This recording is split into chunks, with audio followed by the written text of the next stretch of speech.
네, 할렐루야. 늘 뜨거운 은혜와 회복이 있는 수요예배 나오신 우리 성도님들을 주님의 이름으로 환영합니다. 우리 이 시간 서로 바라보시면서 인사했으면 좋겠는데요, 주일 말씀 생각하면서 이렇게 인사할까요? 쉿볼레를 못해도 괜찮습니다 라고 인사하겠습니다. 쉿볼레를 못해도 괜찮습니다. 괜찮습니다. 네, 교회 안에 가장 큰 적이 교회라고 말씀해 주셨는데, 우리 안에 서로를 향한 이러한 판단이 없어지고 예수 그리스도의 긍휼과 은혜가 가득할 때에 하나님께서 우리에게 크신 은혜와 날마다 세워주심을 경험할 줄 믿습니다. 오늘도 예배할 때에 하늘문을 여시고 우리에게 충만한 은혜를 보시 하나님께 영광과 감사의 박수 올려드리며 손뼉치며 찬양을 하도록 하겠습니다. 손뼉치며 찬양합시다.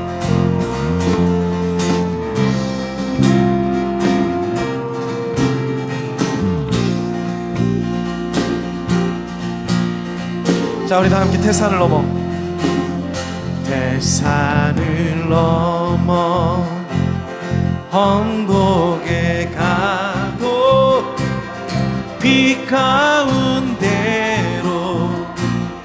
걸어가면 주께서 항상 지키시기로 약속한 말씀 변치 않네. 하늘의 영광, 하늘의 영광 나의 맘속에 차고도 넘쳐 할렐루야를 힘차게 불러 영원히 주를 찬양하리. 캄캄한 밤에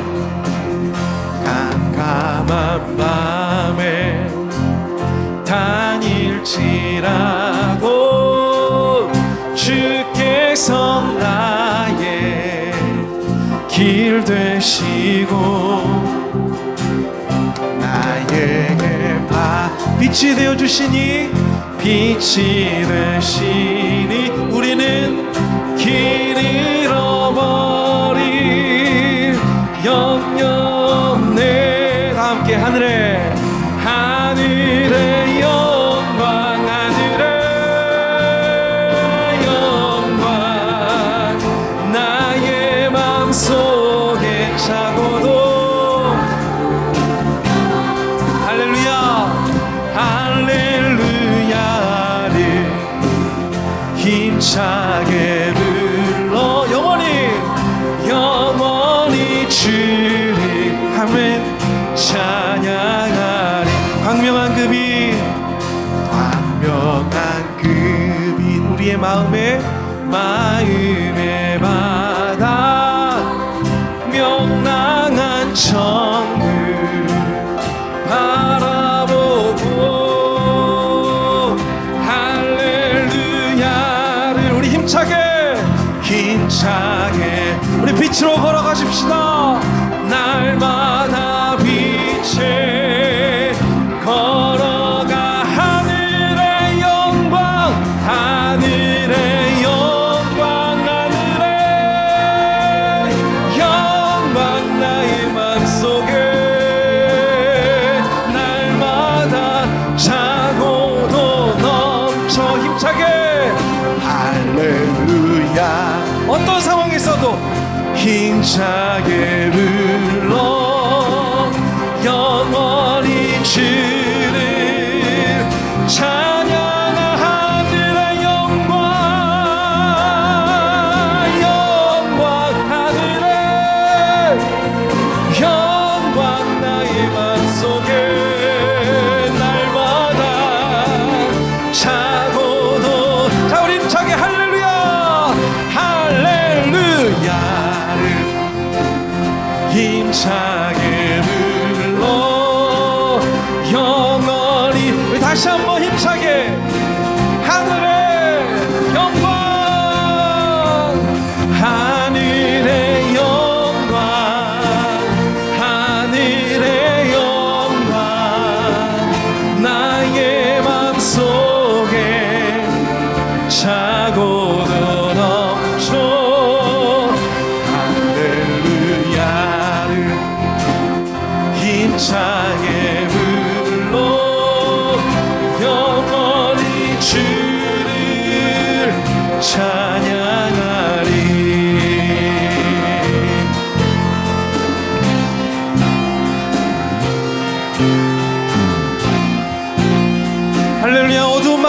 우리를 인도하시며 광명한 빛을 비추신 하나님과 영광의 박수를 올려드리며 예배로 나갑시다. 아멘, 아멘, 아멘. 여러분, 지금 누가 여러분 옆구리를 쿡 찌르면 뭐가 나오실 것 같으세요? 예수가 나오길 소망합니다. 예수가 우리 안에 충만하길 소망합니다.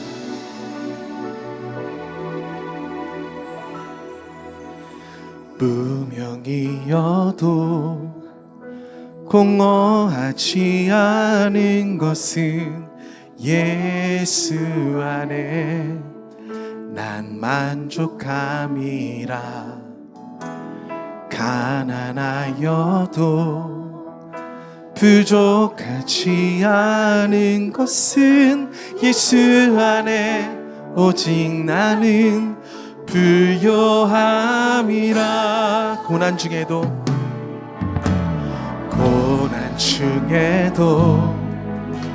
견뎌낼 수 있는 것은 주의 계획 있기 때문이라. 실패하여도 다시 일어설 수 있는 것은 예수 안에 오직 나는 승리함이라. 고백합시다. 난 예수로 충만하네. 난 예수로 충만하네. 난 예수로 충만하네. 영원한 왕 내 안에 살아계시네. 내 몸이 약해도 낙심하지 않는 것은 예수 안에 난 완전한. 화려한 세상 부럽지 않은 것은 예수로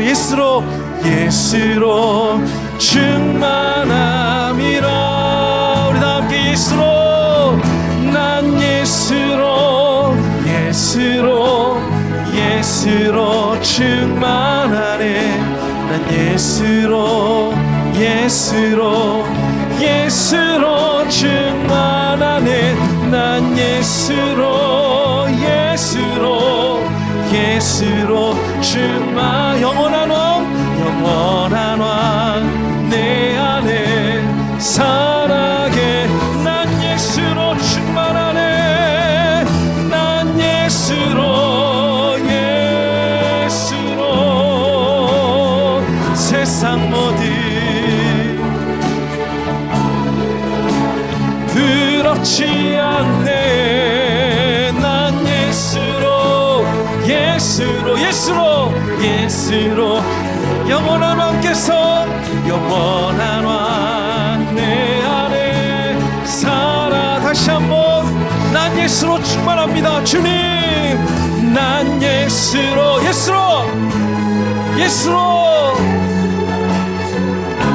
아멘. 어떤 풍파도 난 예수로 충만하네. 영원한 왕 내 안에 살아계시네. 주님을 찬양합니다. 주님을 찬양하오니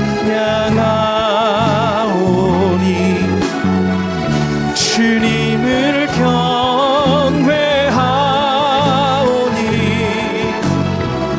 왕이신 예수여 오셔서 좌정하사 다스리소서.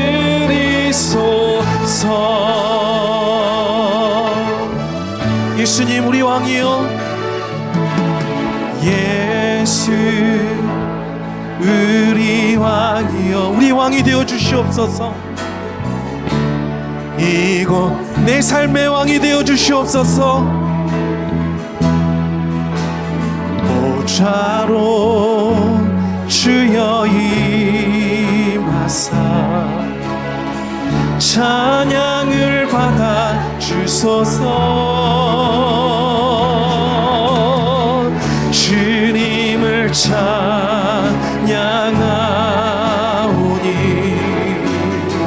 주님을 경배하. 주님, 우리의 왕 되신 예수 그리스도여, 왕이신 예수여, 좌정하셔서 우리를 다스려 주시옵소서. 주님, 우리가 주님을 찬양합니다. 주님을 찬양하오니 주님을 찬양하 온 맘 다하여 주님을 경배하오. 왕이신 주님, 왕이신 예수여, 좌정하사 좌정하사 다시 좌정하사 좌정하사 다스리 좌정하소서. 좌정하사 다스리소서.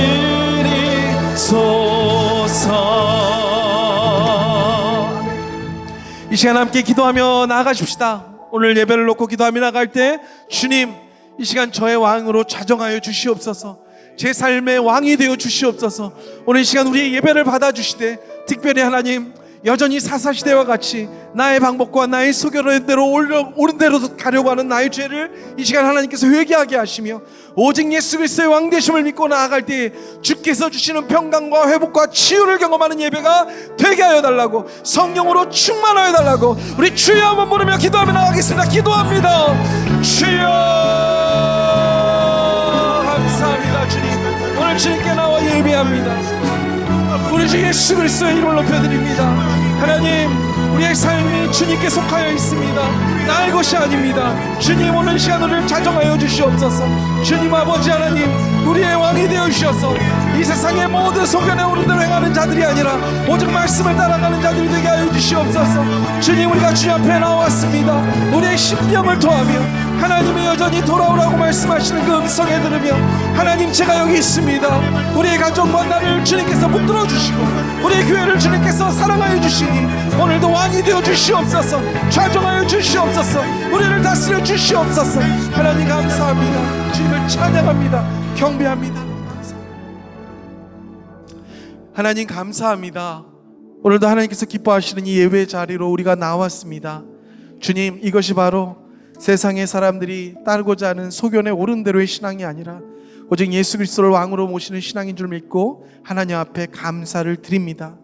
하나님, 우리가 날마다 하나님 앞에 승리하기를 원하지만 그 승리 앞에 말씀이 없으면 하나님, 그 십볼로의 발음을 통하여 동족을 그렇게 처단하게 되어지는 죄를 우리에게 보여주셨습니다. 주님, 우리가 목표를 세우는 것보다 말씀을 앞세우는 인생이 되게 하여 주시옵소서. 그리하여서 하나님이 온전하다 하시는 인생이 되게 하여 주시옵소서. 그리하여서 이 자리에 나왔습니다. 하나님, 이 베델의 말씀의 제단을 사랑하여 주시니 감사를 드립니다.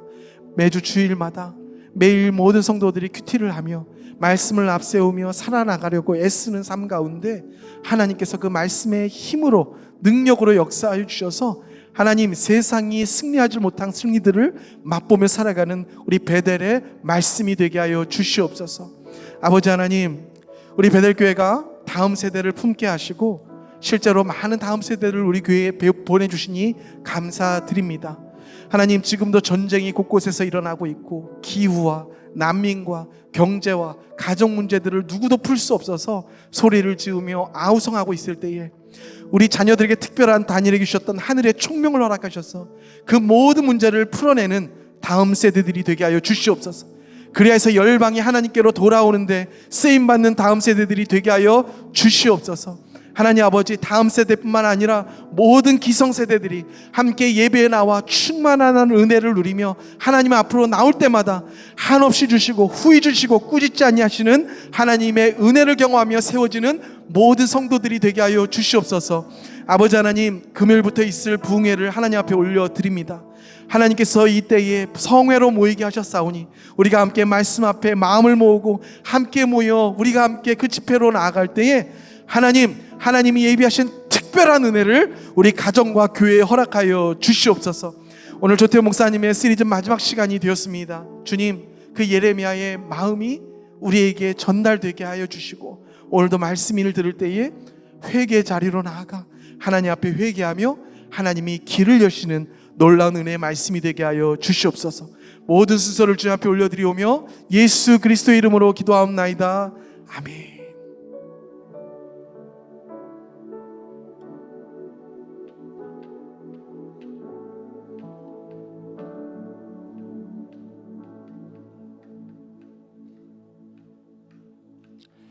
은혜 가득한 수요예배 나오신 모든 분들 축복하고 환영합니다. 우리 앞뒤 좌우로 이렇게 한번 인사하겠습니다. 쌀. 예. 여기서 이제 살 이러면 이제 에브라임 족속이 만약에 이제 경상도 사람이었으면 쌀이 안 되면 이제 다 아유 참 우리는 지금 웃으면서 얘기하는데 그때 당시는 에브라임 사람들 얼마나 무섭고 떨렸을까요? 예. 막 쌀을 연습해야 된다. 그래야 우리가 산다. 쌀 해봐, 쌀 하다가 막 쌀 해서 살았다 이랬는데 야 사오지 마라 이래가지고 죽고 이제. 네, 아유 제가 이제 부산 사람이라 남일 같지 않더라고요. 야 내가 에브라임 사람이면 난 죽었겠구나. 네, 우리가 예레미야 말씀을 계속해서 함께 보고 있습니다. 오늘 이제 벌써 마지막 시간인데요. 오늘 또 우리에게 주신 말씀으로 함께 나누고 오늘 마지막 시간은 아무래도 우리가 큐티 본문을 하다 보니까 그 큐티의 꽃, 큐티의 하이라이트는 적용이라고 하잖아요. 그래서 오늘은 오늘 말씀에 조금 저의 이야기를 조금 더 편하게 많이 나눠보려고 합니다. 오늘 본문이 예레미야 이제 9장 17절에서부터 26절까지의 말씀인데 우리 한 절씩 번갈아 가면서 읽고 우리 마지막 절을 함께 읽겠습니다. 제가 먼저 17절 읽겠습니다.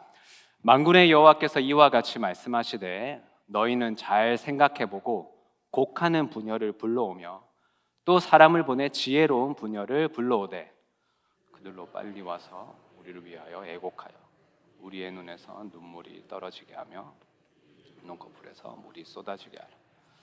이는 시온에서 통곡하는 소리가 들리기를 우리가 아주 망하였구나. 우리가 크게 부끄러움을 당하였구나. 우리가 그 땅을 떠난 것은 그들이 우리 거처를 헐었음이로다 함이로다. 부녀들이여 여호와의 말씀을 들으라. 너희 귀에 그 입의 말씀을 받으라. 너희 딸들에게 애곡하게 하고 각기 이웃에게 슬픈 노래를 가르치라. 무릇 사망이 우리 창문을 통하여 넘어 들어오며 우리 궁실에 들어오며 밖에서는 자녀들을 거리에서는 청년들을 멸절하려 하느니라. 이같이 말하라. 여호와의 말씀에 사람의 시체가 분투같이 들에 떨어질 것이며 추수하는 자의 뒤에 거두지 못한 곡식당같이 되리라 하셨느니라. 여호와께서 이와 같이 말씀하시되 지혜로운 자는 그의 지혜를 자랑하지 말라.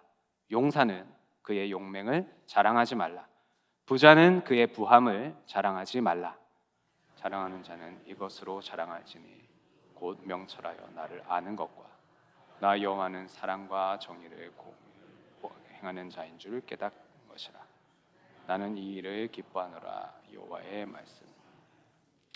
여호와의 말씀이라. 보라, 날이 이르면 할례 받은 자와 할례 받지 못한 자를 내가 다 벌하리니 곧 애국과 유다와 에돔과 암몬 자손과 모압과 및 광야에 살면서 살적을 깎은 자들에게라. 무릇 모든 민족은 할례를 받지 못하였고 이스라엘은 마음에 할례를 받지 못하였느니라 하셨느니라. 아멘. 17절부터 19절 말씀을 보니까요, 아주 재밌기도 하고 이게 뭔가 싶기도 한 하나님의 말씀이 임합니다. 하나님께서 어떻게 말씀하시냐면, 잘 생각해보고 사람을 부르라고 하는데, 곡하는 부녀, 그러니까 이제 슬픈 일을 당할 때, 이제 고대 근동에는 그런 관습이 있다고 해요. 이제 그 집에 이제 초상이 나거나 장례를 치를 때 이제 그 곡을 해주는, 같이 슬퍼해주는 사람들을, 부녀들을 불러오는, 그래서 그 장례식이나 그 분위기를 아주 이제 같이 마음껏 올 수 있도록 하는 그런 풍습이 있다고 합니다. 그래서 곡하는 부녀를 불러오고 또 사람을 보내서 지혜로운 부녀를 불러오는데, 곡하는 부녀든 지혜로운 부녀든, 그러니까 이 사람들을 왜 부르냐면 18절에 우리를 위해서 애곡하여 우리 눈에서 눈물이 떨어지게 하고 이 눈꺼풀에서 눈물이 쏟아지게 하라고. 그래서 같이 통곡을 하라고 부른다고 합니다. 신기하죠? 네.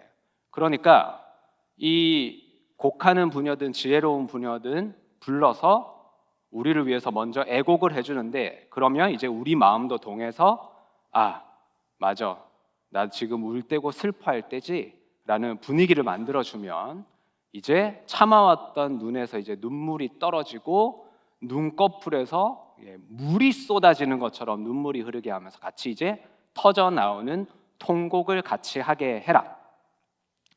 이 부분을 보니까 저는 그런 생각이 들었어요. 제가 이제 중학교 때쯤에부터 팝송을 듣기 시작했습니다.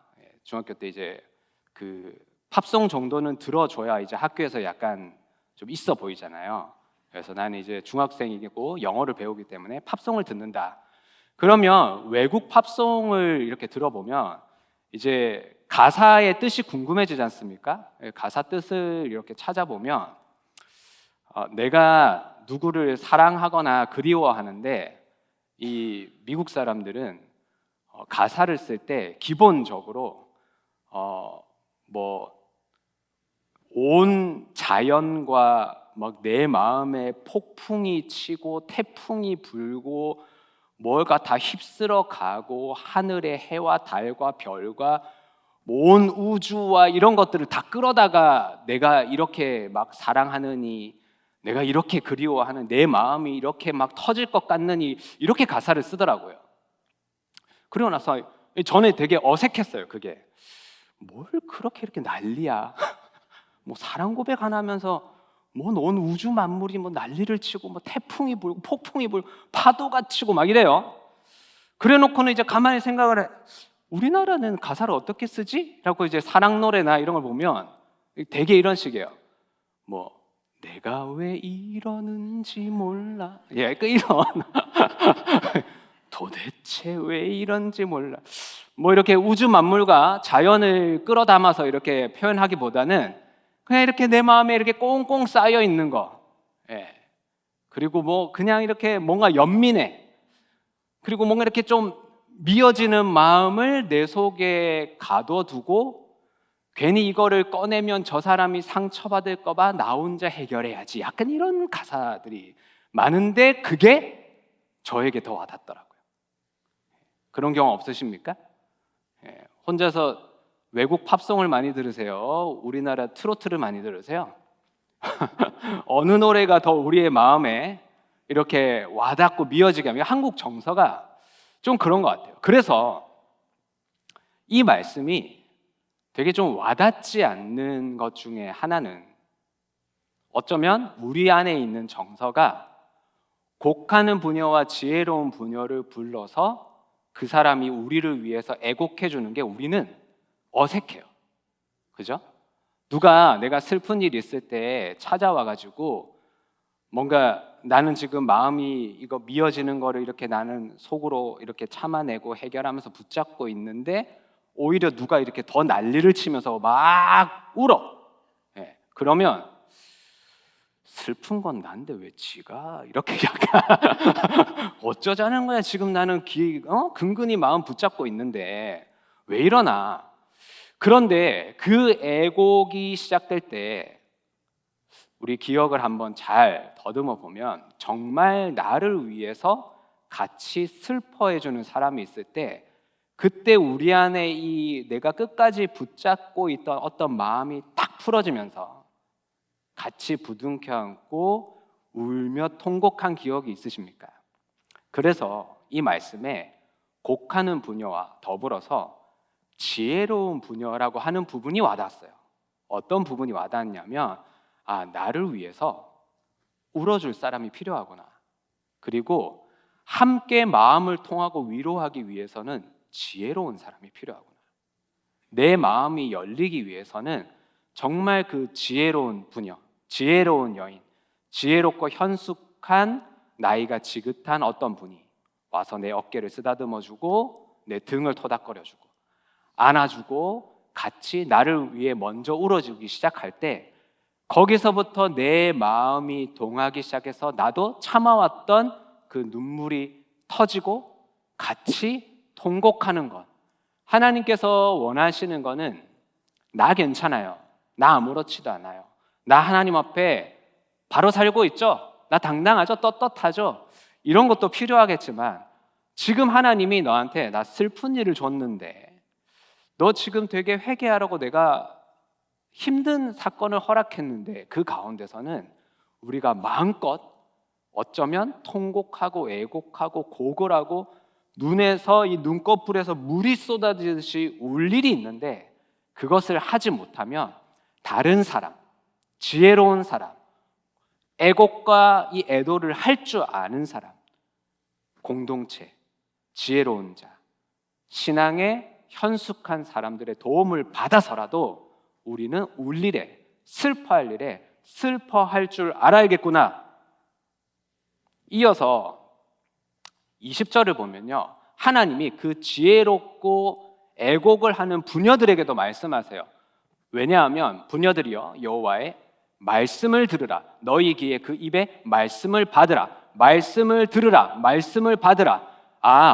다른 사람을 위해 애곡하고 위로해 주기 위해서는 단순히 어떤 감정만으로 그 사람을 부추기는 것이 아니라 그러면 그 감정이 어느 방향으로 나아갈지 모르고 감정만 쏟아놓으면 우리의 마음이 공허해지고 오히려 감정만 서로 오다 보면 오해가 생길 수도 있고 그 감정의 끝에 내가 나를 주체하지 못할 수도 있으니까 애곡하고 함께 울어주는 지혜로운 부녀는 무엇을 붙잡아야 됩니까? 말씀을 받고 말씀을 들은 사람이 위로해주고 함께 울어줄 수 있는 거구나 라는 걸 알 수 있어요. 그래서 하나님께서 이렇게 말씀합니다. 너희의 딸들에게 애곡하게 하고 슬픈 노래를 가르쳐라. 함께 슬퍼하고 슬픈 노래란 뭘까요? 이 사건, 이 상황을 노래로 만들어서 이것을 잊지 않도록 하나님이 우리의 삶 가운데 슬퍼해야 할 일에 있어서는 함께 슬퍼하고 함께 애곡하고 함께 통곡하면서 그 가운데 느껴지는 서로 안의 이 마음들을 이것은 노래로 지어서 기억하라고 하십니다. 그런 다음에 이제 무시무시한 얘기를 하시는데요. 21절과 22절을 보면 왜 슬퍼해야 하는가? 왜냐하면 지금 사망이 우리 앞에 놓여 있고 그리고 말만 들어도 무시무시한 시체가 우리의 눈앞에 보일 일이 앞두고 있기 때문에 지금 이 사망과 이 사망, 사람의 시체라고 표현하는 그러니까 이게 표현이 과격하죠, 그죠? 표현이 과격해요. 이렇게 하나님이 우리 가운데 슬퍼할 일에 대해서 슬퍼하라고 하십니다. 그러니까 하나님께서 우리의 삶에 늘 행복하고 뭔가가 채워지고 기쁘고 만족하는 일도 우리 가운데 주시지만 죄인된 우리를 바라보실 때 하나님께서 우리 가운데 피하지 못하게 우리의 삶에 허락하시는 사건은 슬픈 일입니다. 더구나 우리는 궁극적으로 이미 내가 사랑하는 할아버지 할머니, 내가 너무나도 의지했던 아버지와 어머니, 내가 사랑하는 내 주변에 있는 사람들, 그 어쩔 수 없는 이 죄인의 한계인 이 죽음 앞에서, 그리고 그 궁극적인 우리의 이 죽음의 한계에서 오는 두려움뿐만이 아니라 내 삶에 왜 이런 일이 일어났을까를 내 어렸을 때부터 지금까지를 쭉 돌아보면 슬퍼하고 애곡하고 애통할 일이 있어요. 그런데 우리 한국 사람들의 정서는 뭐죠?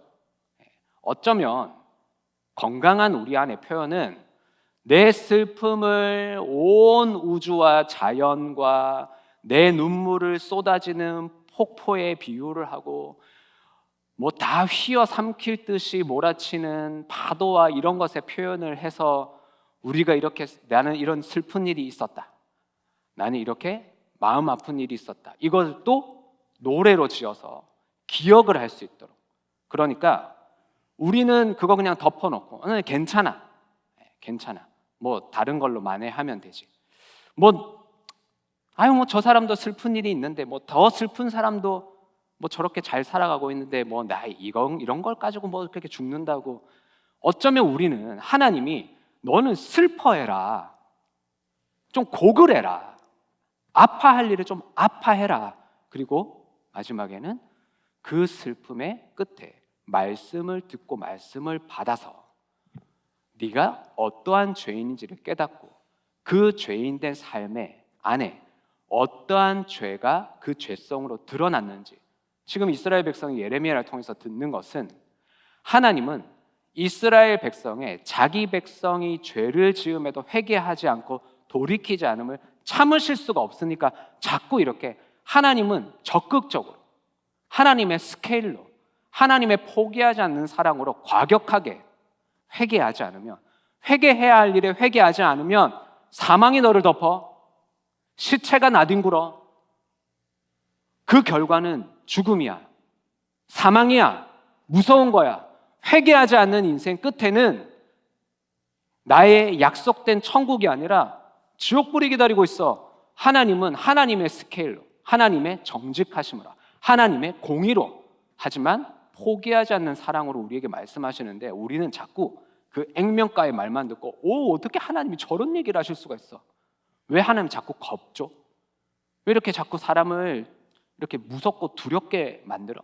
하나님 이상하네? 이러면서 자꾸 우리의 마음이 또 내 안으로 파고들어서 어쩌면 우리의 익숙한 방법, 그래 뭐 이것도 그냥 참으면 지나가겠지 뭐 이런다고 내가 확 죽겠어? 뭔가 해결되지 않는 불안함과 뭔가 하나님에 대한 개운하지 않는 어떤 클리어하지 않는 어떤 마음이 내 안에 남아 있는데도 불구하고 덮어. 괜찮아. 그래도 잘 먹고 잘 살아왔어.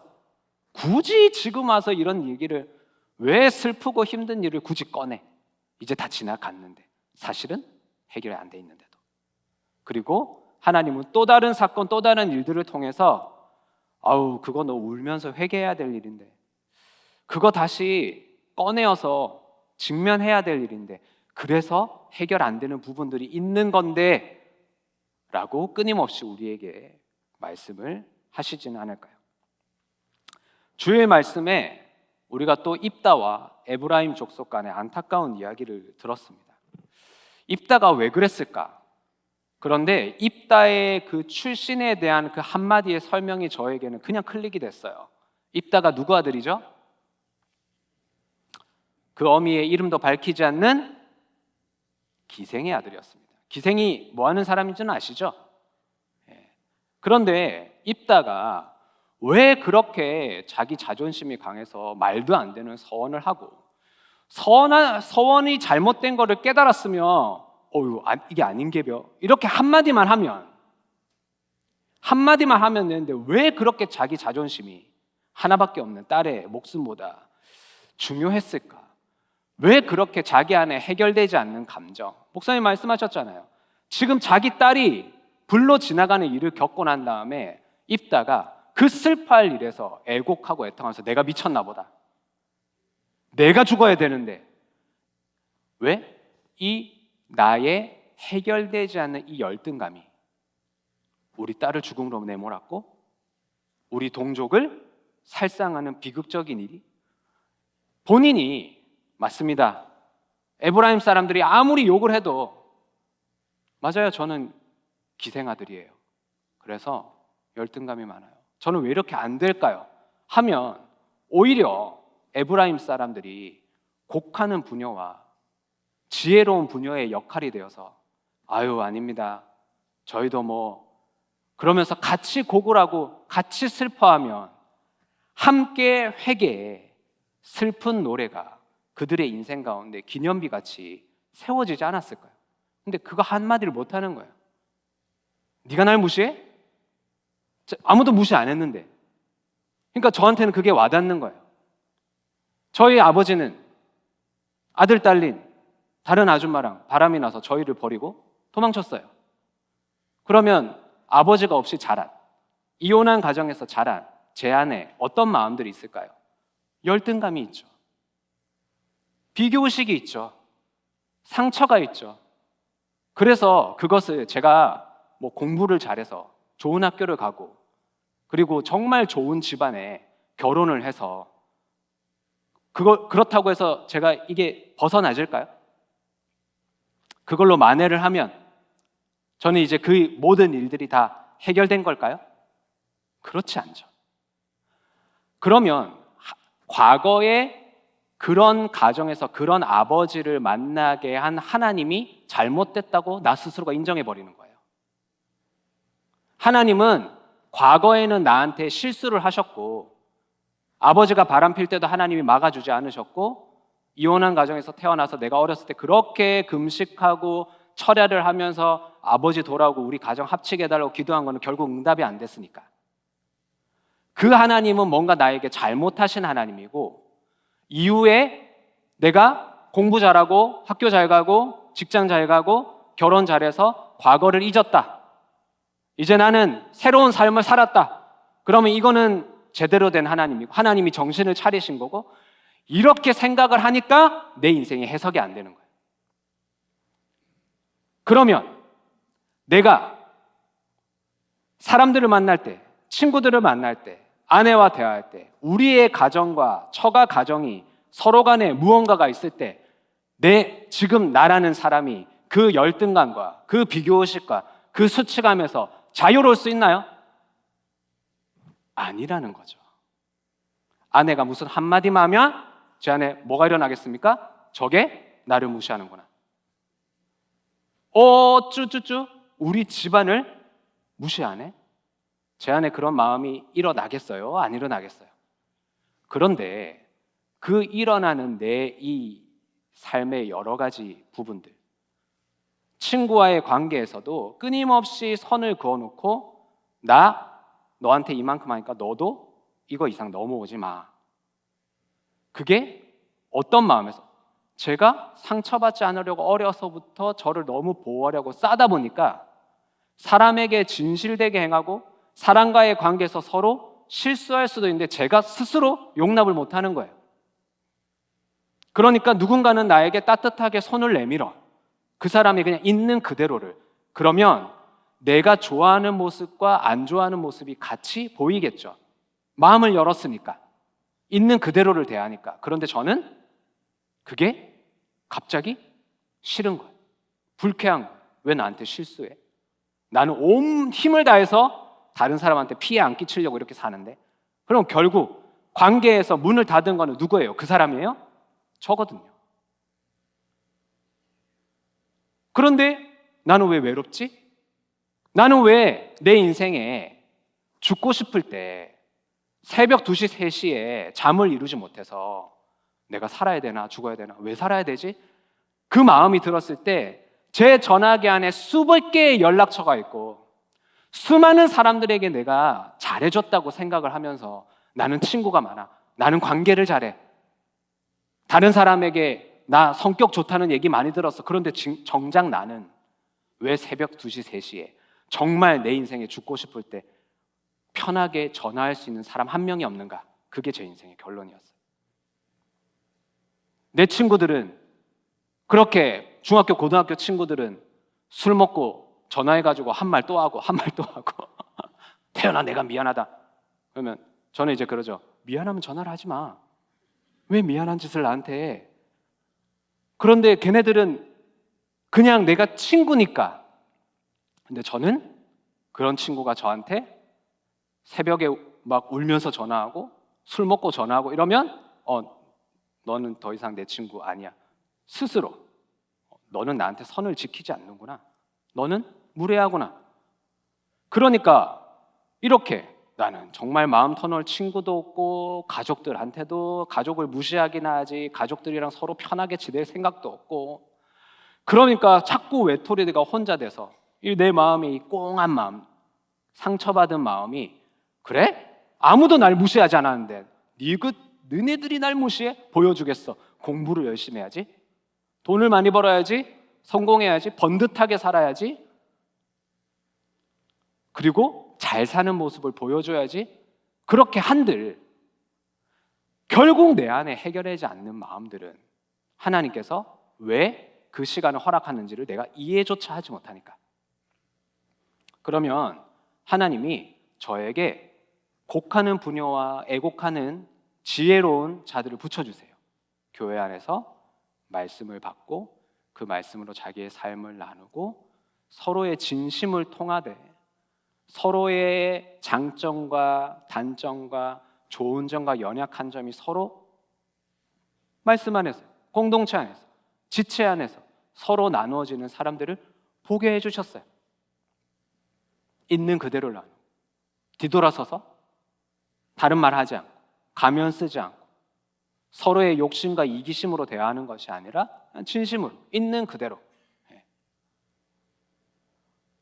때로는 서로에게 신뢰하기 때문에 서로의 연약함도 함께 감당하고 서로 때로는 얘기해 줄 수도 있는. 그렇지만 그것이 뭐 기분 좋은 일은 아니겠지만 서로의 신뢰와 사랑 안에서 서로를 함께 성장하게 하는, 내가 더 잘나서 너를 가르치는 사람이 아니라 거룩하신 하나님의 말씀 앞에서 죄인된 나와 너는 같이 서 있는 사람이니까. 나는 이걸 잘하지만 너는 이걸 못하고, 너는 저걸 잘하지만 나는 그게 약해 라는 게 서로 인정이 되면 훨씬 서로에게 가면을 쓰지 않고 편한 지체와 관계가 되면서 과거든 현재든 하나님이 우리에게 회개해야 할 일, 내 죄가 내 죄의 결과로 드러나게 되는 하나님의 때, 하나님의 방법의 그 일을 우리가 함께 마주했을 때 내 마음은 지금 상해서 열리지 않을지라도 그때 내 옆에 있는 사람이 먼저 애곡하고 울어주고, 나는 지금 말씀을 들리지 않는 혼동스러운 상황에서도 옆에 지혜로운 자가 먼저 말씀을 듣고 받아서 그 말씀에 대한 반응을 나 대신에 나 먼저 해주면 그때 우리의 마음이 같이 열려서 애곡하게 되고 슬퍼할 일에 슬퍼하게 되고 눈물 흘려야 될 일은 눈물 흘리면서 같이 통곡을 할 수 있다면, 같이 회개할 수 있다면 그 회개와 그 돌이킴이 우리로 무엇을 피해가게 하겠습니까? 사망과 시체를 넘어가게 하는 예수 그리스도의 구원인 줄 믿습니다. 나 혼자 꽁꽁 싸매놓고 나 혼자 다 해결하고 그거 안 되는 거 아시잖아요. 그거 안 되는 거 아시잖아요. 그런데 그 꽁꽁 싸매놓은 내가 해결되지 않는 마음의 끝은 결국 우리 죄인됨의 결과는 사망과 저주예요. 내 인생을 돌아봤을 때 한숨이 푹푹 나오고 그냥 해결되지 않는 그 채로 둬야 되고, 무엇으로 싼들 무엇으로 외면한들 사실 그거는 그대로 있는 건데, 그리고 그게 지금의 난데 슬퍼할 일에 슬퍼하는 게 진짜 지혜고 눈물 흘려야 해. 진짜 눈물을 흘리는 게 용기가 아닐까요?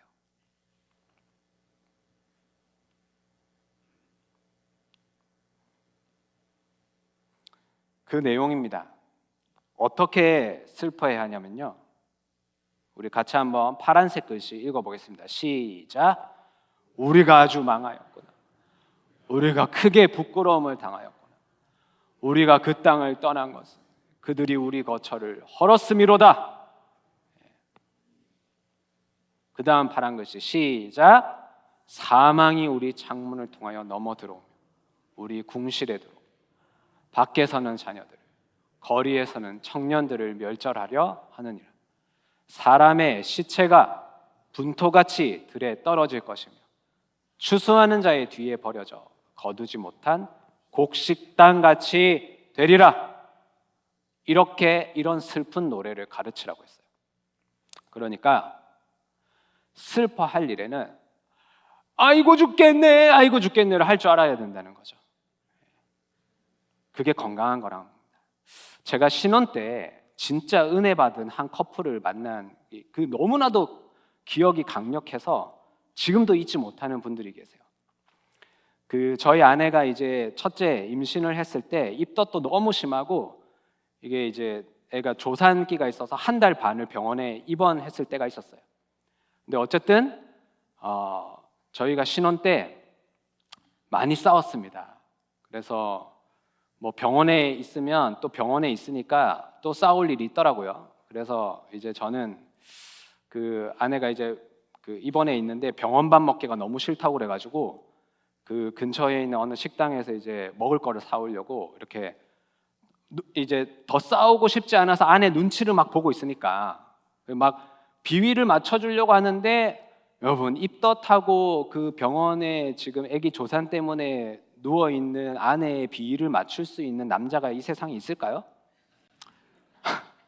저는 그냥 밥만 먹어도 죄인이 되더라고요. 입덧할 때는. 아내는 그냥 레모네이드 하나밖에 못 먹으니까 그 아이비 크래커 그걸로 몇 달을 버티니까 제가 밖에서 미안해서 밥만 먹고 와도 몸에 배어있는 냄새 때문에 욱 하는 순간 여기까지. 아무튼 그래가지고 야 이제 입원까지 했는데 더 싸우면 안 될 것 같고 그런 막 눈치를 보는데 이제 저도 진이 빠지는 거예요. 그래서 이제 먹을 걸 사러 앞으로 나왔는데 이제 큰 사거리가 있어요. 그 사거리에 트럭에 옛날 과자랑 뭐 이렇게 뻥튀기를 파는 우리 나이 지긋하신 부부가 계셨어요. 근데 제가 나갈 때 저기서부터 엄청 막 큰 소리가 들리는 거예요. 막 시끄러운 소리가. 봤더니 이 아저씨가 그 아주머니, 사실은 거의 이제 할아버지가 할머니에게 막 쌍욕을 퍼부면서 진짜 제가 막 입에도 담지 못할 하면서 막 할머니에게 얼마나 막 고래고래 소리를 지르면서 욕을 하시고 막 저기 막 과자를 집어 던지고 이러면서 막 화를 내시는 거예요. 그래서 제가 지나가면서 저도 모르게 좀 수준이 막 이런 정제감이 들어요. 비판하는 저분은 왜 사람 많은 길에서 그 사람 많은 사거리에서 이렇게 과자 팔면서 뭐 집에 가서 싸우지 왜 저래? 그러면서 이제 좀 뭐 듣기 좀 그렇네 하고 이제 지나갔어요. 이제 먹을 걸 투고를 해서 다시 오는데 놀라운 광경이 펼쳐지는 거예요. 아니 전세가 역전돼서 그 할머니가 할아버지에게 쌍욕도 아니고 쌍욕도 이기지 못하는 정말 그 창조적인 욕을 하시면서 할아버지를 완전히 막 거의 잡아먹을 듯이, 그리고 할아버지는 이렇게 멀리서 이렇게 뭐 이렇게 던지기라도 했지 할머니는 할아버지 옆에서 그 귀에다 대고 막 이렇게 막 하시는데 갑자기 제가 그때 왜 그랬는지 모르겠는데 갑자기 눈물이 핑 돌면서 은혜를 받은 거예요. 제가 너무 부럽다. 그러니까 저분들은 저렇게 화를 내도 댁에 돌아가시면 한 이불을 덮고 주무시겠구나. 정말 찐사랑이구나. 찐사랑. 그러니까 서로에게 뭐 때문에 싸운지 모르겠어요. 뭐 때문에 싸웠지는 모르겠는데 정말 그 내 깊은 곳에 있는 모든 그 안 좋고 더러운 것들을 다 끌어올려서 이 사람한테 퍼부어도 같이 나가서 장사하고 일하고 같이 서로 사랑하고 신뢰하며 사시는 데는 아무 문제가 없다라는 갑자기 은혜가 밀려왔어. 그러면서 갑자기 혼자, 전 뭐 그분들한테 가서 말을 걸진 않았지만 혼자 회개가 됐어. 내가 수준이 낮은 거구나.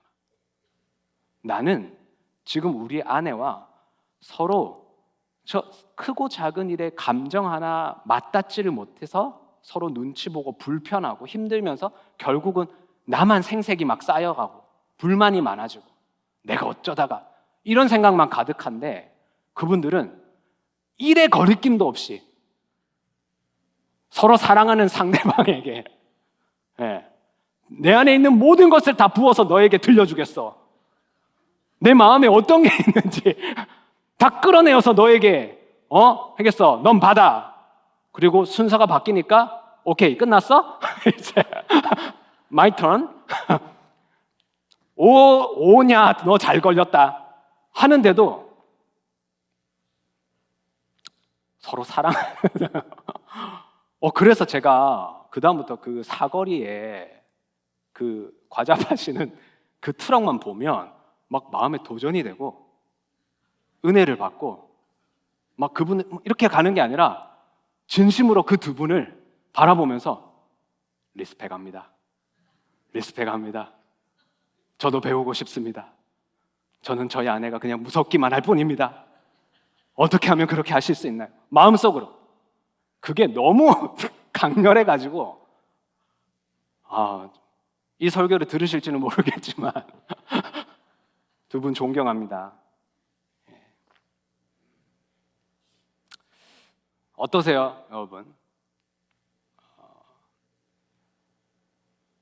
벌거벗었으나 부끄럽지 않은 관계가 되어야 될 관계가 부부관계라고 말씀이 그렇게 우리에게 가르쳐 주셨습니다.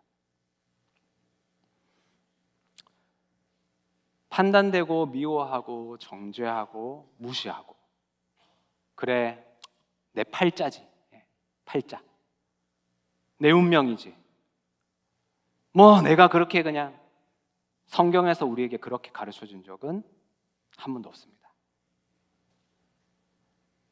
내가 너에게 돕는 배필로 붙여준, 그리고 너와 아내, 너와 남편 가운데서 너의 양쪽의 DNA를 모아서 하나님이 새롭게 창조하신 자녀들, 그리고 믿음의 조상으로부터 내려와서 각자의 전쟁과 기근과 슬퍼할 일들이 이것저것 쌓여있는 가운데서도 은혜로 구원으로 인도하여 주셔서 우리가 한 공동체 안에서 만나게 되었습니다. 그렇다면 하나님께서 우리에게 어떠한 공동체와 어떠한 나눔과 어떠한 마음이 오가는 것들을 바라고 기대하고 계실까요? 함께 격려하고 기뻐하고 축하하고 서로를 세워주는 일 물론 필요합니다. 그런데 우리는 죄인과 죄인이 만났어요. 죄인과 죄인은 하나님의 긍휼하심과 사랑과 그 희생 없이는 구원에 이룰 수 없게 하나님께서 성경을 통해서 말씀하셨습니다.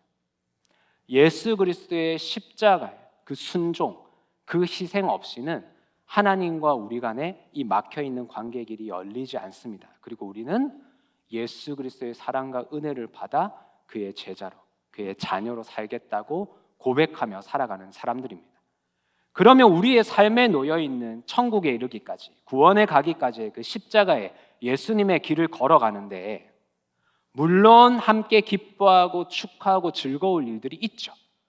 궁극적으로는 우리에게 은혜와 구원을 주신 하나님께는 우리는 찬송하며 감사하며 기뻐할 수밖에 없죠. 하지만 우리의 삶을 돌아보면 우리의 삶에는 숱한 곡하고 슬퍼하고 애곡하고 통곡을 해야 될 일이 분명히 있는데도 불구하고 그것이 지금의 나를 만들어서 관계가 되지 않고 부부관계에 뭔가 담을 만들어 놓고 자녀와의 소통에 담을 만들어 놓고 교회 안에서도 사람들을 만날 때 분명히 상처받고 삐지고 뭔가 오해를 하고 뭔가 어긋나고 삐걱거리고, 그런데 그 문제를 결국 내 안에 슬퍼하고 통곡하고 애곡할 일에서 찾아서 함께 울며 함께 회개해야 사망과 시체가 나둔구는 그 길로 가지 않는다고 이렇게 말씀해 주시는데도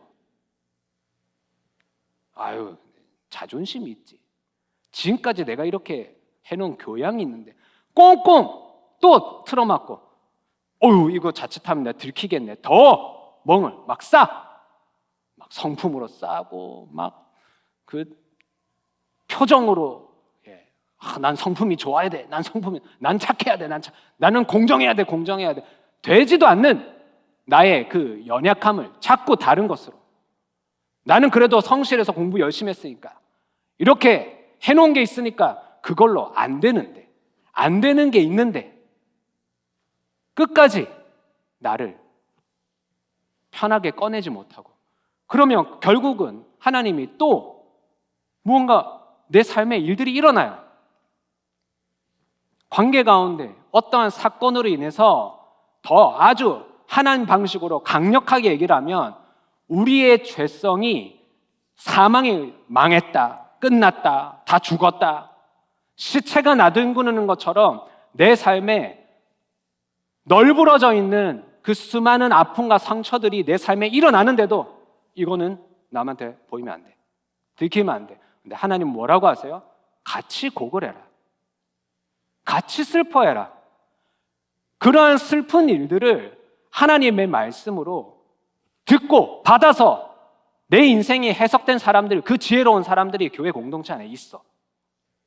그 사람이 진짜 수준 있고, 그 사람이 훨씬 더 하나님과 가까이 있는, 그러면 그 사람들과 함께 마음을 열어서 슬퍼하고 고글하고 통곡하되 슬픈 노래를 만들어서 그 사실을 잊지 마. 왜냐하면 그 슬픔이, 그 애통이 감정적인 게 아니라 하나님의 말씀을 듣고 받은 것에 대해 통곡하는 것은 하나님께서 뭐라고 하시죠? 회개. 그냥 내 감정을 쏟아넣는 게 아니라 하나님의 말씀을 듣고 받아서 함께 애곡하고 통곡하는 것을 뭐라고요? 회개라고 하는 거예요. 회개. 회개는 내가 내 인생의 주인이 되어서 내 삶에 일어난 많은 일들을 내가 합리화하고, 내가 결론 내리고, 내가 다 결정해서 오케이, 이건 이제 해결, 그거는 회개가 아닙니다. 네, 잘못했어요, 인정, 됐죠? 이것은 회개가 아닙니다. 하나님은 슬퍼할 일에 함께 애곡하고 통곡해서 슬퍼해야 하는 것이 맞다라고 우리에게 가르쳐 주세요. 우리 다음, 지혜로운 자는 그의 지혜를 자랑하지 말고, 용사는 그의 용맹을 자랑하지 말고, 부자는 그의 부함을 자랑하지 말래요. 이제 말씀이 이어져서 이해가 되십니까? 내가 내 삶에서 지혜로웠던 거를 하나님이 부정하시는 게 아니에요. 그렇지, 넌 그 부분에 참 지혜로웠어. 그리고 용사로 참 담대하게 믿음으로 살아갔어. 그거를 부정하시는 게 아니에요. 그리고 하나님께서 우리에게 주신 경제적인 부, 그 자체를 부정하시는 게 아닙니다. 그런데 지혜로운 자, 용사, 부자, 그 자체가 잘못된 게 아니에요. 내 삶에 지혜로웠던 일들에 대해서 하나님은 인정해 주세요. 그리고 내가 내 삶에서 담대하게 행했던 일, 하나님 인정해 주세요. 그리고 하나님이 내 삶에 허락하신 경제적인 부, 그 자체가 나쁜 게 아니에요. 인정해 주세요. 그런데 문제는 뭐죠? 그걸 가지고 자랑하지 말라. 이 자랑하지 말라가 뭘까요? 다른 사람한테 뭐 보여주고 이런 걸까요? 그런 의미도 있겠지만, 말씀의 이 문맥 가운데서 우리에게 주시는 것은 그걸 가지고 너의 슬플 일을 피하려고 하지 마. 내 안에 해결되지 않은, 하나님께서 다루시고자 하는 이 슬픈 노래의 일을, 그래, 너 지혜로운 자 맞아, 용사 맞아, 그래, 너 부자야, 그렇다고 해서 그게 슬퍼할 일이, 안 슬퍼할 일이 되니? 그걸로 자랑하지 말라고.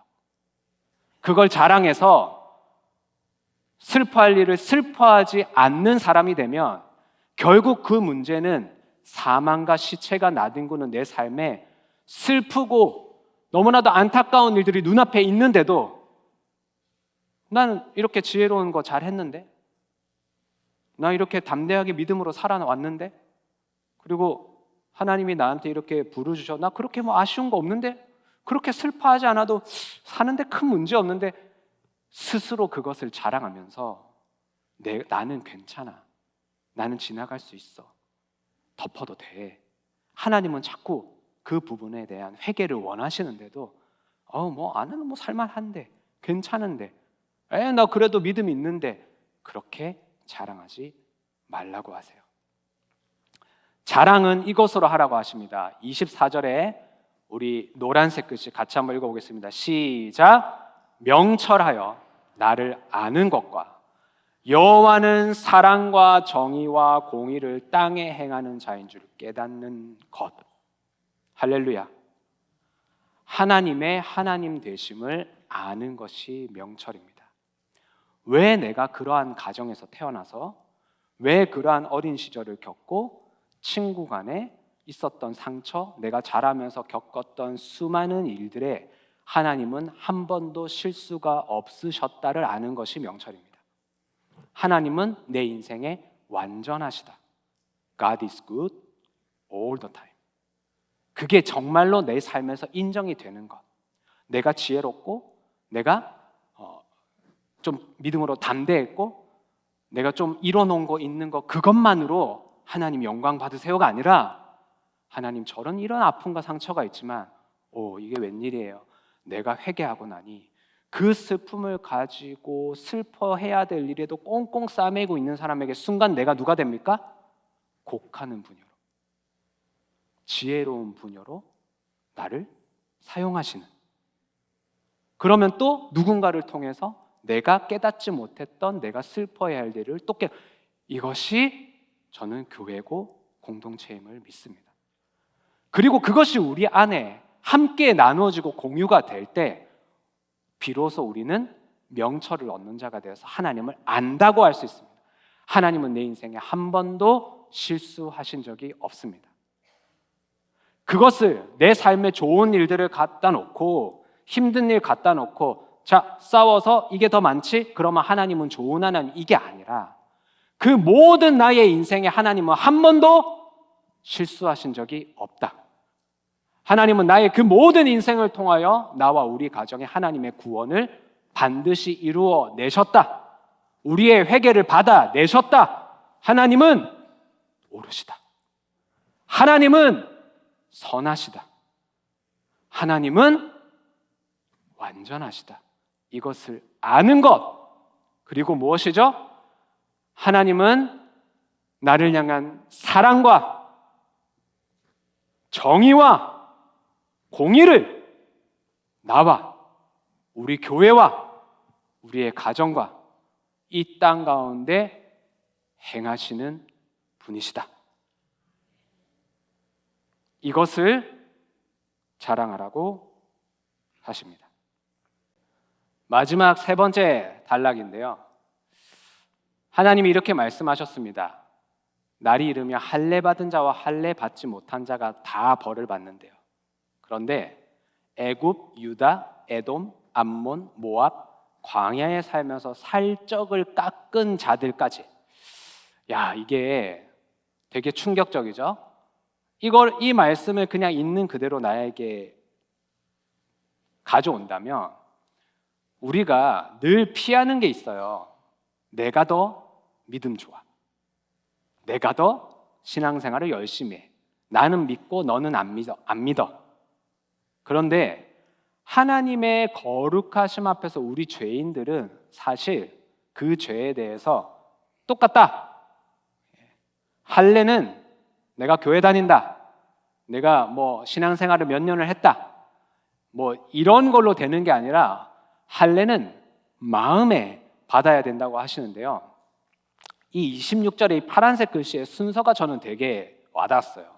왜냐하면 지금 애굽, 에돔, 암몬 이렇게 있는데 맨 처음에 애굽이 나오고요. 그 다음에 유다가 두 번째로 나와요. 왜 그럴까?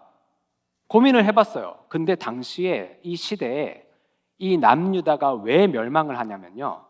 하나님이 유다가 너무 하나님의 말씀을 듣지 않으니까 넌 안 되겠다. 너는 바벨론의 포로로 끌려가서 70년 동안 종살이를 하다가 그 70년이 지나면 내가 다시 돌아오게 하겠어. 하지만 바벨론으로 포로로 잡혀가는 그 슬픈 일을 아멘 하고 받아들이면 평안히 갔다가 거기서도 그 종과 노예의 신분이지만 편안히 지내다가 다시 돌아오게 할까 이렇게 말씀하셨거든요.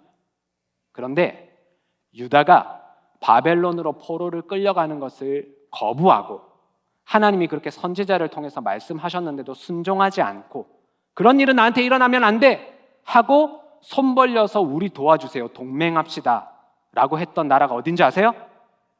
애굽.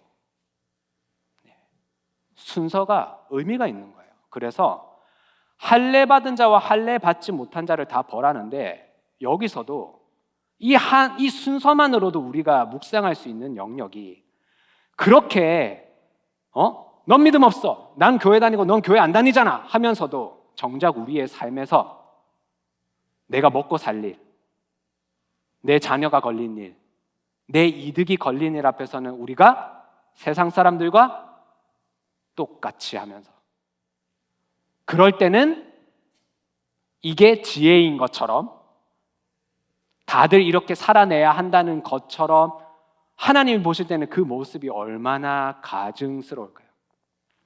할례 받은 자와 할례 받지 못한 자를 다 벌하신다고 하는데 그 순서의 첫 번째가 네가 그렇게 좋아하는 애굽 그리고 유다, 그 다음에는 친척인 에돔뿐 아니라 이스라엘과 천천지 원수였던 암몬과 모압, 그 다음에는 얼마나 야만인들인지 광야에 살면서 살적을 깎은 자들까지 이스라엘이 모압과 암몬보다도 사람 취급도 안 하는 이방의 아주 야만 민족인 것 같은데 그들까지 할례 받은 자와 할례 받지 못한 자가 하나님 앞에서 어떻게 하면 모든 민족은 할례를 받지 못하였고 이스라엘은 마음의 할례를 받지 못하였느니라.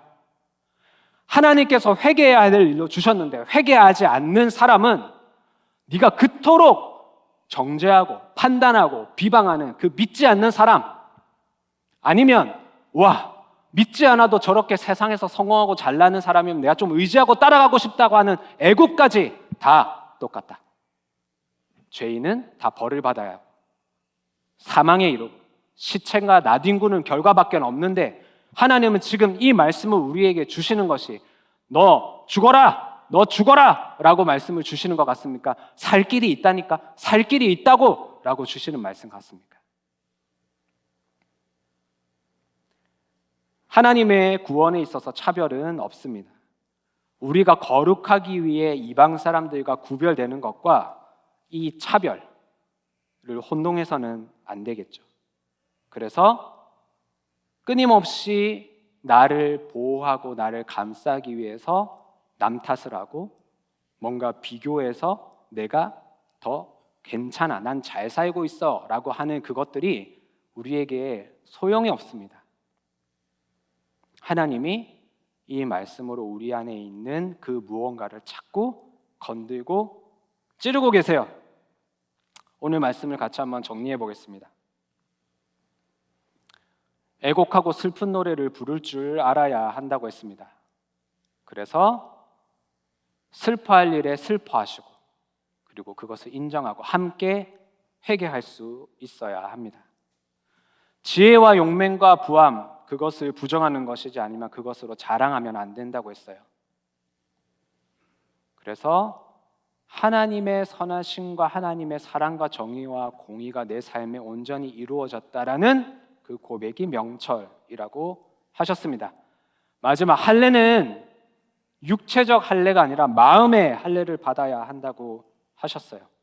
그래서 우리는 끊임없는 남 탓과 비교를 통해서 피하는 그것을 버려야 하겠습니다. 우리 시간 같이 한번 말씀 기억하면서 우리 찬양했으면 좋겠는데요. 네, 우리 예레미야의 말씀이 참 이렇게 우리에게 무겁고 자꾸 우리를 이렇게 뭔가 좀 슬픔이나 자꾸 이렇게 좀 힘들게 하시는 것 같은데 그 뒤에 우리에게 주시는 평강과 은혜가 있는 줄 믿습니다. 저희 아들이 이제 자기가 원하지 않았던 이 이민 사회에 오면서 학교를 가도 뭐 영어가 안 되니까 지금 말이 안 통하고 뭐 여러 가지 일 때문에 스트레스를 받아요. 그래서 애가 몸이 자꾸 아프고 애가 약간 비실비실한 것 같아가지고 한의원을 데려갔더니 우리 한의사 선생님이 무슨 이 조그만 애가 이렇게 스트레스가 많냐,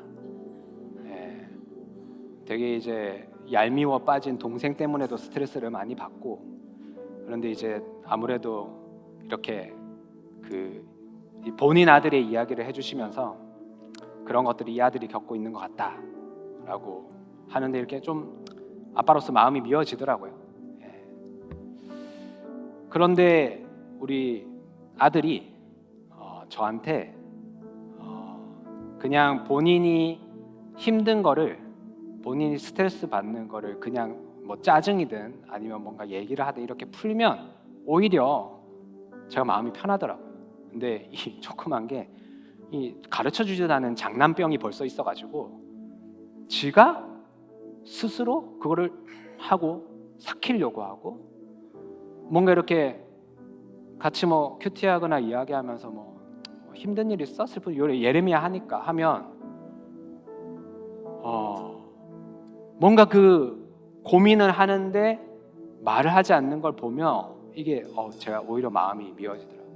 오히려 그러고 난 다음에 이제 아들을 위로해 준다고 뭐 좋아하는 것도 먹이고 오늘 아빠랑 같이 잘까? 해서 뭐 800 해주고 이렇게 마음이 풀리면 막 조잘조잘하면서 지 속에 있는 얘기를 막 해요.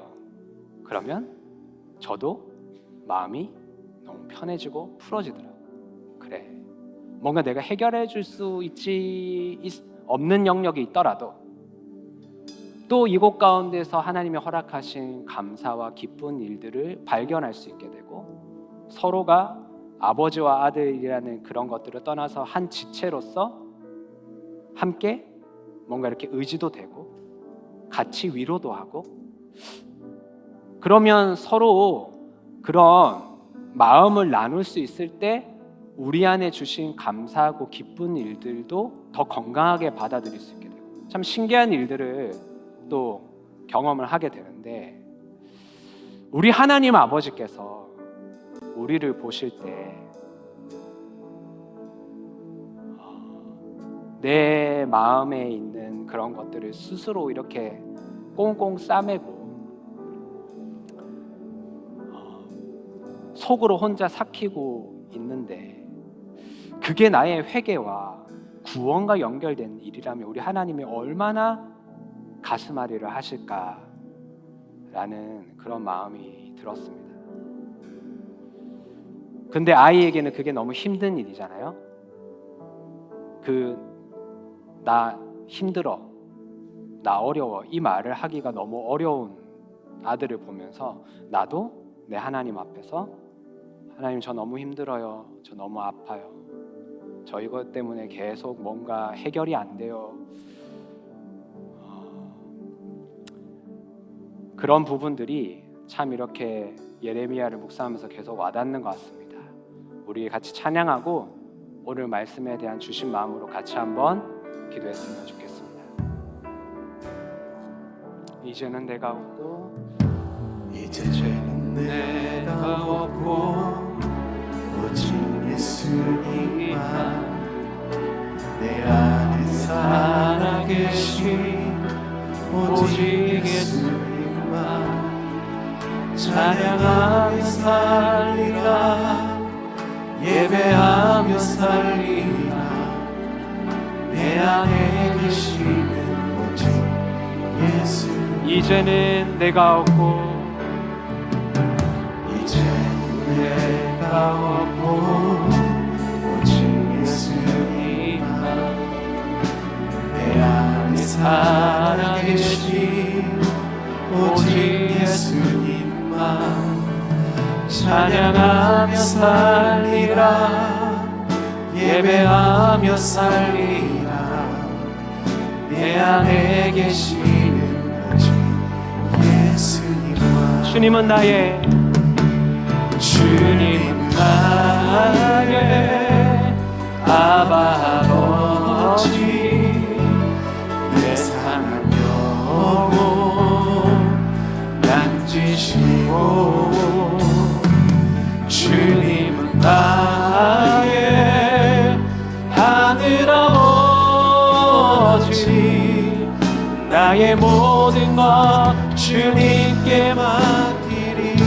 이제는 내가 없고, 이제는 내가 없고 오직 예수님만 내 안에 살아계신 오직 예수님만 찬양하며 살리라, 예배하며 살리라.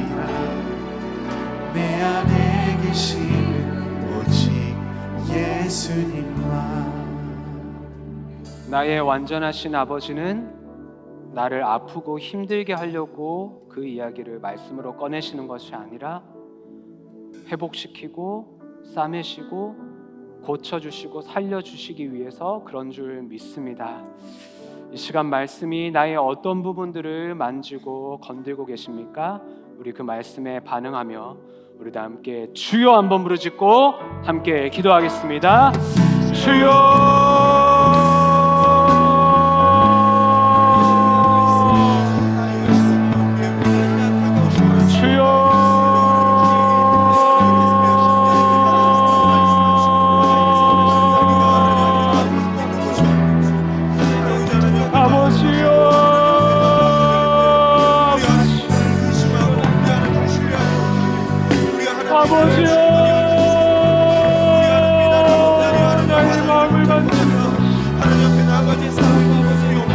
나의 마음을 만지시고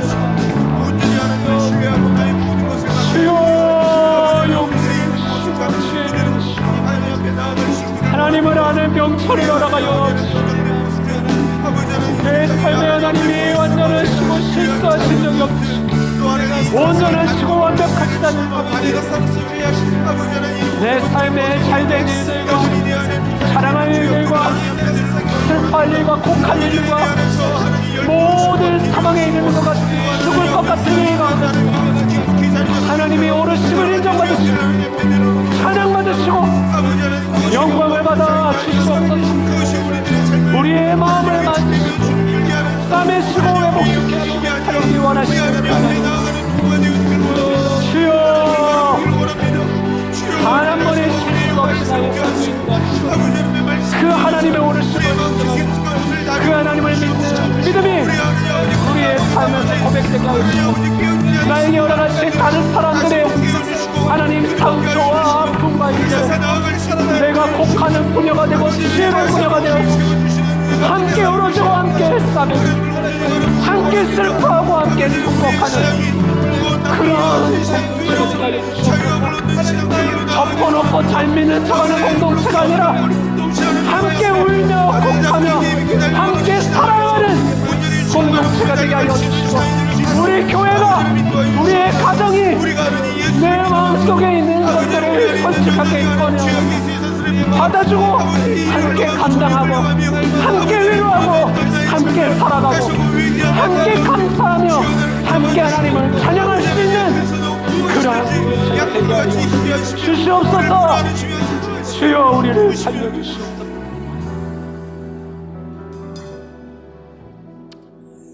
하나님 아버지, 저는 참 많이 외로웠습니다.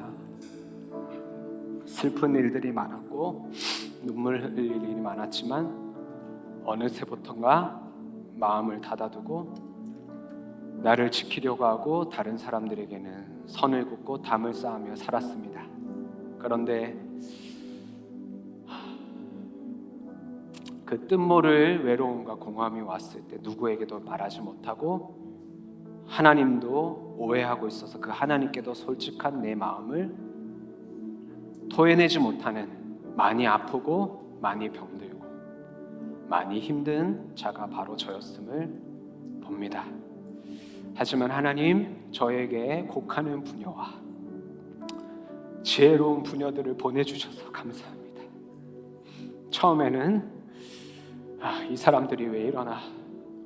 내가 왜 이래야 되나?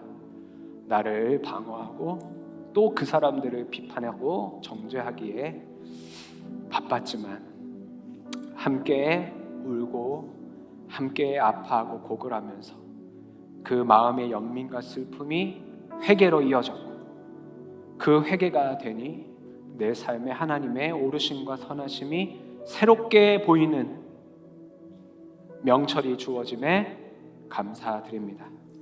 주여, 이제는 또 내가 곡하는 부녀와 지혜로운 부녀가 되어서 함께 울어주고 함께 곡할 사람을 찾습니다. 주여, 그것이 나와 우리의 사명이 되게 하여 주옵소서. 나의 아내의 마음을 공감하고 위로해주고 나의 남편의 삶의 무게를 토닥여주며 함께 울어주는 우리가 되게 하여 주시고 우리 자녀들의 말 못하는 그 슬픔과 답답함을 함께 울어주며 회개하는 우리가 되게 하여 주옵소서. 교회에서 만나는 우리 지체들의 슬픔과 아픔을 함께 받아주고 나누며 가십 삼지 않고 그것으로 내가 더 나음을 증명하려 하지 않고 그 있는 그대로를 함께 나누는 지혜로운 자들이 되게 하여 주시고 나와 당신의 삶 가운데서 하나님이 오르셨다 그렇게 찬양하며 예배할 수 있는 명철이 있게 하여 주옵소서. 내가 할례를 받았다고 해서 할례 받지 않는 사람들을 정죄하고 판단하지 않게 하여 주시고 다 우리가 우리의 죄로 심판받고 죽어야 할 인생이지만 하나님의 은혜로 구원을 받았으면 그 구원의 사명을 따라 살아가는 우리가 되게 하여 주옵소서. 주 예수 그리스도의 은혜와 하나님의 사랑과 성령의 교통하심이 하나님이 오르시고 하나님은 완전하시고 하나님은 선하시다 라는 그 고백을 내 삶의 좋은 일, 감사한 일, 기뻐한 일과 더불어 슬픈 일, 상처받은 일, 힘들었던 일, 죽을 것 같았던 일까지 하나님이 오르시다, 하나님이 완전하시다, 하나님은 선하시다 라고 고백하는 이 자리에 명철이 있는 모든 자들 가운데 우리의 모든 관계, 우리의 자녀들 가운데 지금부터 영원토록 함께 있을지어다. 아멘.